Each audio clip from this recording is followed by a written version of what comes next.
এখানকার স্থানীয় বাসিন্দারা ভারতীয় এবং বাংলাদেশিদের ভীষণ পছন্দ করে। এখানকার অলিতে গলিতে পেয়ে যাবেন ভারতীয় এবং বাংলাদেশি প্রেমীদের। শুধু তাই না, এখানকার মহিলারা বেশি করে চায় ভারতীয় এবং বাংলাদেশি পুরুষদের সঙ্গে বন্ধুত্ব করতে।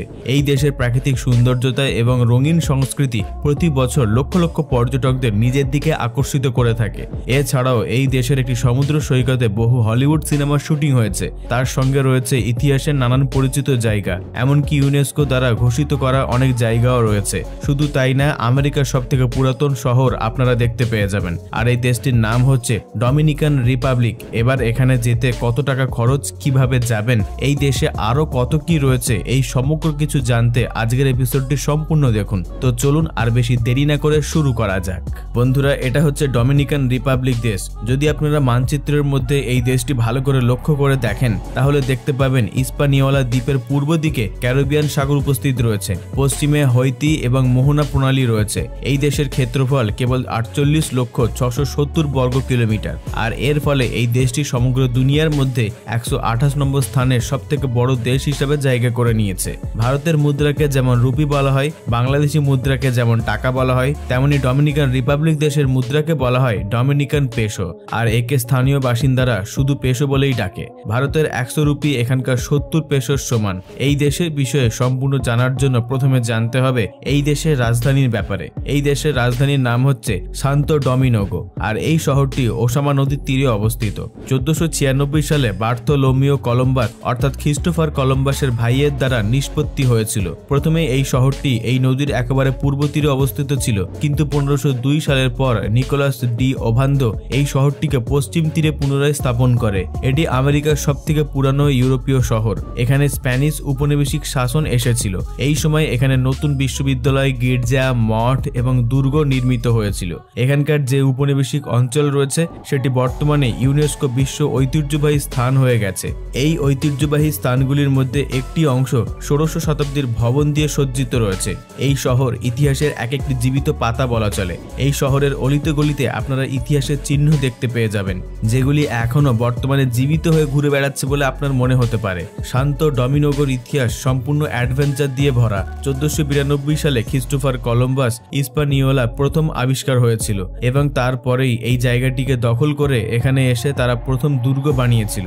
16শ শতাব্দীতে এই শহরটি স্প্যানিশের সাম্রাজ্য ছিল এবং এখান থেকেই সম্পূর্ণ ক্যারিবিয়ান শাসিত হতো। কিন্তু বিশাল মহামারী এবং বিদ্রোহ এই জনসংখ্যাকে ভীষণভাবে ক্ষতিগ্রস্ত করে। 1967 সালে রিজিওক চুক্তির পর থেকে এই অংশটি পশ্চিম ফ্রান্সের কাছে হস্তান্তর করা হয়েছিল, যা পরবর্তীকালে হাইতি দেশে পরিণত হয়। 19 শতকে শান্ত ডমিনোগোর স্বাধীনতার জন্য ভীষণ লড়াই করে।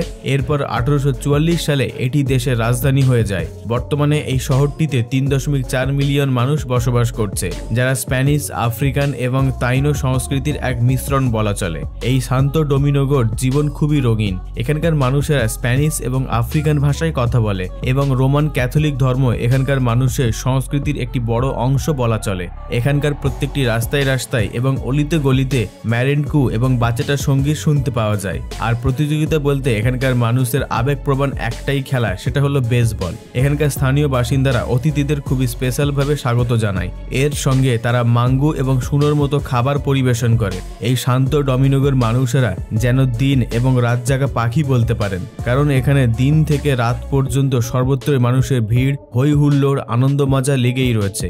সন্ধ্যা হলেই জ্বলে ওঠে ঝকমকি আলোর কিরণ, আর এখানকার প্রত্যেকটি কোনায় কোনায় নতুন গল্প তৈরি হয়। বন্ধুরা, এটি হচ্ছে রাজধানীর সবথেকে বিখ্যাত দুর্গ, যার নাম হচ্ছে ফোর্তালেজা ওজামা। এটি 1503 সালে স্প্যানিশ গভর্নর নিকোলাস ডি ওভান্দা দ্বারা তৈরি করা হয়েছিল।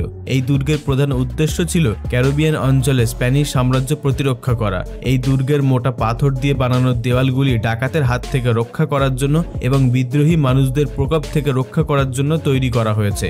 এই দুর্গের মধ্যে গেলে আপনারা ভীষণভাবে অনুভব করতে পারবেন এই দুর্গের ইতিহাস সম্পর্কে। আর এই দুর্গের মধ্যে পা রাখা মাত্রই আপনারা বুঝে যাবেন এর প্রধান বুরুজ হলো টরে ডেলে হোম মেনাজ, যেটি প্রায় 22 মিটার পর্যন্ত উঁচু। এখানে দাঁড়িয়ে দাঁড়িয়ে আপনারা পাশ দিয়ে বয়ে চলা নদীর অসাধারণ দৃশ্য দেখতে পাবেন। এই দুর্গ শুধুমাত্র দুর্গ নয়, বরং এটি ডমিনিকান রিপাবলিকের একটি জীবন্ত প্রতীক বলতে পারেন। 16শ শতাব্দীতে এটি ছিল স্প্যানিশ শাসকদের প্রধান কেন্দ্র। এখান থেকে ইস্পানিওলাদের উপর নজর রাখা হতো। পরবর্তীকালে এটিকে কারাগার হিসেবে বদলে দেওয়া হয়। 1960 সাল পর্যন্ত এটি সামরিক ঘাঁটি ছিল এবং এখন এটি ইউনেস্কো বিশ্ব ঐতিহ্যবাহী একটি অংশ। পর্যটকরা এখানে এসে দুর্গের মোহমায়াতে জড়িয়ে পড়ে আর সন্ধ্যার পরে এই দুর্গের ছাদে উঠে পাশ দিয়ে বয়ে চলা অপূর্ব সুন্দর নদীর জাদুকরময় দৃশ্য দেখে। বন্ধুরা, এটা হচ্ছে ক্যাথেড্রাল দি সান্টা মারিয়ালা ম্যানার, যেটি আমেরিকার সর্বপ্রথম গির্জাঘর বলতে পারেন। এটি নির্মাণ কার্য শুরু হয়েছিল 1514 সাল থেকে আর গথিক এবং বারক নকশা আপনাকে একেবারে মধ্যযুগে নিয়ে চলে যাবে। এই দেশে অনেকগুলি অ্যাম্বার খনিও রয়েছে আর এগুলি খুবই বিশেষ অবস্থান রূপে রয়েছে। এদের গোপন রহস্য হলো এদের নীল রং আর এটি কেবল এখানেই পাওয়া যায়। এই অ্যাম্বারগুলি প্রায় 20 থেকে 40 মিলিয়ন বছরের পুরাতন আর এই অ্যাম্বারগুলি দেখতে পাওয়া মাত্রই বুঝতে পারবেন এর পরিচয় ডাইনোসর যুগের সঙ্গে রয়েছে। এই কারণে এখানকার খাদানের মহাত্মা শুধু সৌন্দর্যের জন্য নয় বরং বৈজ্ঞানিকদের জন্য এক বিশেষ জায়গা। এই সমস্ত অ্যাম্বারের মধ্যে পাওয়া গেছে অনেক ধরনের পোকামাকড়, সেই কারণে বিভিন্ন বৈজ্ঞানিকরা এই সমস্ত অ্যাম্বারগুলি নিয়ে ভালোভাবে অধ্যয়ন করে। আর এখানকার নীল রঙের আম্বর তার বিরল নীল আভারের জন্য বিখ্যাত আর এটি ইউভি লাইটের মধ্যে আরো চমকদার হয়ে ওঠে। পেট্রোপাল্টার অ্যাম্বার জাদুঘর পর্যটকদের জন্য এক বিশেষ সম্পদ এবং সুযোগও বলতে পারেন। এখানে 400 এরও বেশি অ্যাম্বারের নমুনা রয়েছে আর এর মধ্যে আটকে থাকা জীবগুলিকে আপনারা ভালোভাবেই দেখতে পাচ্ছেন। বন্ধুরা, এটি হচ্ছে জেনা ক্যালোনিয়াল। এটিকে ডমিনিকাল রিপাবলিকের ঐতিহ্যবাহী হৃদয় বলতে পারেন। এখানকার অলিতে গলিতে ছড়িয়ে রয়েছে পুরাতন ইতিহাস। 1496 সালে স্প্যানিশ উপনিবেশরা এখানে বসতি স্থাপন করেছিল আর এটি আমেরিকার সর্বপ্রথম ইউরোপীয় শহরও বলতে পারেন। 1990 সালে ইউনেস্কো এটিকে বিশ্ব ঐতিহ্যবাহী স্থান হিসেবে ঘোষণা করে। এখানকার পাথরের তৈরি রাস্তা, রঙিন ভবন আর প্রাচীন গির্জা আপনাকে মধ্যযুগের পরিচয় করিয়ে দেবে। আল কাজার ডি কোলন, যেটি খ্রিস্টোফার কলম্বাসের ছেলে ডিওগোর মহল ছিল আর বর্তমানে এটি একটি মিউজিয়ামে পরিণত হয়েছে। এখানকার প্রত্যেকটি কোনায় কোনায় স্প্যানিশ, আফ্রিকান, তাইনো সংস্কৃতির মিশ্রণ দেখতে পাওয়া যায়। এই জোনা কলোনিয়ান এখানকার কেবল ইতিহাস নয় বরং জীবন্ত একটি সংস্কৃতির জায়গাও বলতে পারেন। এখানকার রাস্তাঘাটে মেরুঙ্গু সংস্কৃতি এবং স্থানীয় খাবারে সুর ও সুবাস ছড়িয়ে রয়েছে।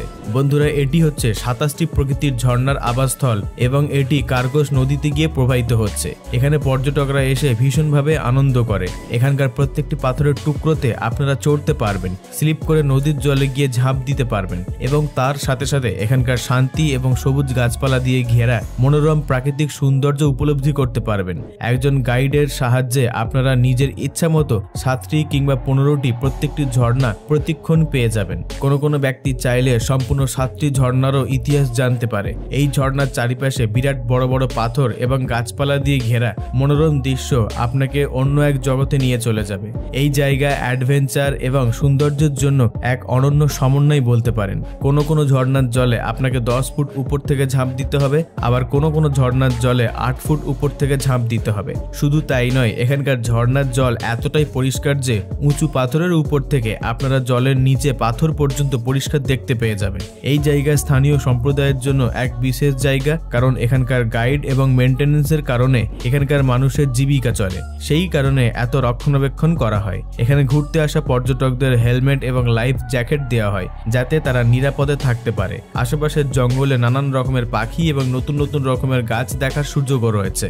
বন্ধুরা, এটি হচ্ছে পোয়েট্রো পালাটা নামক জায়গা। ঝর্ণাগুলি মাত্র 20 মিনিটের দূরত্বে অবস্থান করছে। প্রতি বছর এখানে কয়েক হাজার লোক এসে উপস্থিত হয়। সাউনা আইল্যান্ড হচ্ছে এই দেশের একটি লুকিয়ে থাকা রত্ন।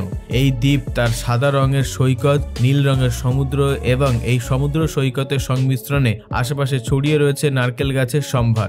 আর এই কারণে এই দ্বীপটি এত বিখ্যাত গোটা বিশ্ব বুকে। এখানকার মাইনোজোয়ান এবং পলিমার সমুদ্র সৈকত এক আলাদা স্বপ্ন রাজ্যের মতো অনুভূতি করাবে আপনাদের। এই জায়গাটি এতটাই সুন্দর যে এখানে বেশ কয়েকটি বিখ্যাত হলিউড সিনেমার শুটিং হয়ে গিয়েছে, যেমন পাইরেটস অব দ্য ক্যারিবিয়ান সিনেমার শুটিং এখানে হয়েছিল।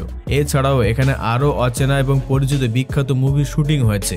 এমনকি এই জায়গাটি এতটাই সুন্দর যে অনেক ফটোগ্রাফারদের স্বপ্নের জায়গা বলতে পারেন। এই সমুদ্রের জল এতটাই পরিষ্কার যে আপনারা এই সমুদ্র সৈকতে ঘোরাফেরা করতে করতে দেখতে পাবেন সমুদ্রের জলের মধ্যে খেলা করছে বহু রকমের মাছ। এছাড়াও পর্যটকরা এখানে সূর্যাস্তের মনোরম দৃশ্য দেখার জন্য উপস্থিত হয়। এই সমুদ্র দ্বীপটি একটি সংরক্ষিত এলাকা। এই কারণে পর্যটকদের সর্বদাই নিয়ম মেনে চলতে হয় যাতে এখানে আবর্জনা জমে না যায়। বন্ধুরা, এটি হচ্ছে জারাবুকুয়া আর এই জায়গাটিকে ক্যারিবিয়ান দ্বীপপুঞ্জের সুইজারল্যান্ড বলে মানুষে চেনে। কর্ডিলেরা সেন্ট্রালের সবুজে ঘেরা পাহাড়ে অবস্থিত রয়েছে এই জায়গাটি। 500 মিটারের উচ্চতার কারণে এই জায়গা জায়গার বাতাবরণ অর্থাৎ আবহাওয়া ঠান্ডা এবং মনোরম হয়ে থাকে। এছাড়াও এখানকার কফি বাগান খুবই বিখ্যাত। এখানকার ঘন জঙ্গল, পাইন গাছের বন আপনাকে ইউরোপের উপত্যকার অনুভূতি করাবে। পিকো ডায়ারতে এখানকার সবথেকে উঁচু পর্বত। এছাড়াও এখানকার এমন বেশ কিছু সমুদ্র এবং তার সঙ্গে ছড়িয়ে থাকা সৈকত রয়েছে যে আপনার কখনো কখনো মনে হবে এখানকার প্রকৃতি হয়তো আপনাকে বন্দি বানিয়ে নিচ্ছে, কারণ এই রকম মনোরম দৃশ্য আপনারা আর অন্য কোথাও গেলে দেখতে পাবেন না। শুধু তাই না, এখানে তিমি মাছের খেলা দেখার জন্য অনেক মানুষের ভিড় জমে। এমনকি এখানকার গ্রামগুলিতে মানুষের ভালোবাসা, গাছপালাতে ঘেরা কল্পনার রাজ্য। আপনারা এই বাস্তব অভিজ্ঞতা যদি করতে চান, জীবনে একবার হলেও এই দেশে ঘুরতে আসুন, তাহলে মৃত্যুর আগে পর্যন্ত মনে হবে যে আপনার জীবন সার্থক। বন্ধুরা, আমাদের আজকের এপিসোড এখান পর্যন্ত। এই তথ্যপূর্ণ ভিডিওটিকে লাইক দিয়ে সকলের সঙ্গে শেয়ার করে দেবেন। নিচে কমেন্টে আপনার কোনো মতামত থাকলে জানাতে পারেন। তবে আপনাদের মধ্যে যদি কেউ নতুন দর্শক হয়ে থাকেন তাহলে সাবস্ক্রাইব করে আমাদের পাশে থাকবেন। সর্বশেষে থ্যাঙ্কস ফর ওয়াচিং।